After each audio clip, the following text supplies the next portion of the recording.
महर्षि वाल्मीकि का श्राप वाक्य जो बना रामायण का पहला श्लोक छंद। जब महर्षि वाल्मीकि नारद मुनि से रामायण कथा को सुनने के बाद नदी के में स्नान करने गए, तब उनका मन अत्यंत प्रसन्न था। स्वयं को राम कथा लिखने के लिए चुने जाने के कारण उनका हृदय अत्यंत गदगद था। इसी भावना के साथ वे नदी में स्नान कर रहे थे, लेकिन उसी समय उनके सामने एक ऐसी घटना घटी जिससे उनका मन विचलित हो उठा। आइए जानते हैं उस कथा के बारे में जो बनी रामायण का पहला छंद।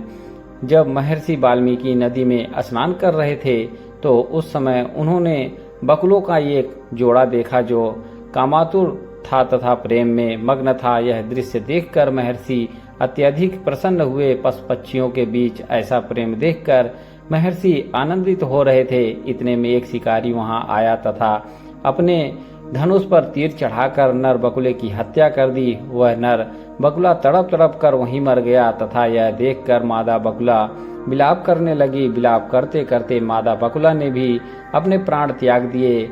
इस करुणामय दृश्य को देखकर महर्षि वाल्मीकि अत्यंत क्रोधित हो गए तथा उन्होंने उसी समय नदी के जल को हाथ में लेकर उस शिकारी को श्राप दे दिया।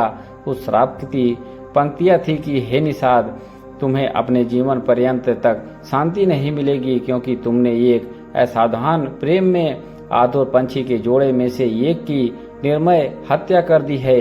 विचलित मन से महर्षि वाल्मीकि अपने आश्रम तो आ गए, लेकिन उनका मन अशांत था। उन्होंने क्रोध में उस शिकारी को श्राप तो दे दिया, लेकिन वह तपस्या के नियम के विरुद्ध था।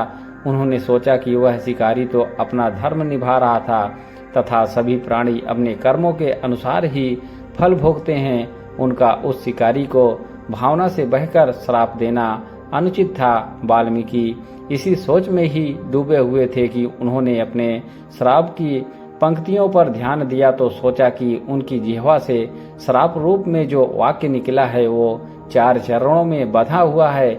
इसके प्रत्येक चरण में 8-8 अक्षर बराबर चरण में है। इसे लय पर गाया भी जा सकता है, इसीलिए यह वचन श्लोक बनकर छंदबद्ध काव्य रूप में हो गया। इसका अनुमान उन्होंने यह लगाया कि यह सृष्टि का पहला काव्य होगा। उनके अनुसार यह रामायण का पहला छंद होना चाहिए। वे यह सोच ही रहे थे कि भगवान ब्रह्मा ने प्रकट होकर उन्होंने उनकी अनुमति दे दी। इस प्रकार महर्षि वाल्मीकि का श्राप रामायण का पहला छंद श्लोक बन गया।